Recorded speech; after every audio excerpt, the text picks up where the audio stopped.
So I finally decided to watch the sequel for this movie. I was not a fan of the first one, and decided to watch it, and I liked it better than the first one.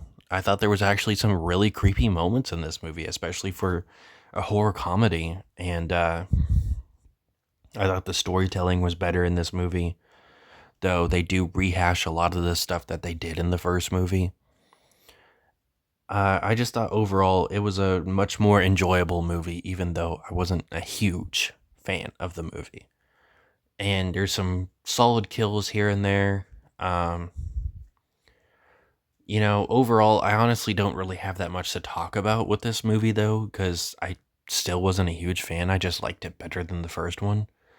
Uh, I will say the basket case creature, Belial, looks way better in this movie, obviously, because they got a way better budget.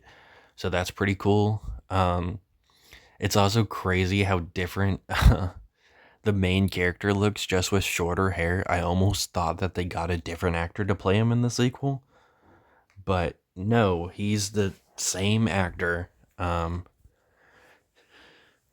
it's kind of like what happened with me stupidly when I reviewed Scream 2, that I had thought that they recasted Jamie Kennedy as Randy in the sequel because of his mustache, the weird mustache he had going on in the sequel. But yeah, anyway, this movie was fine, better than the first one. Kind of makes me somewhat excited to watch the third one.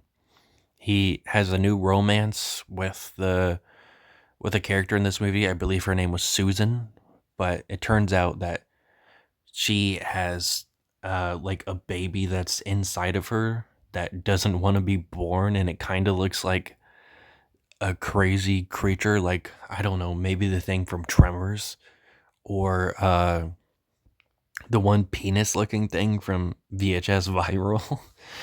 And he gets naturally freaked out and tries to push her away. He's just like, hey, give me a minute or something like that. This is a pretty crazy thing to find out about somebody you've been dating for a while.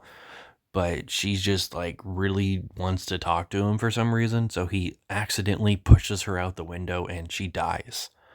And then the movie ends with him realizing that he can never be normal, and he decides to uh, stitch Belial to his side, which is how he lived for a lot of his life.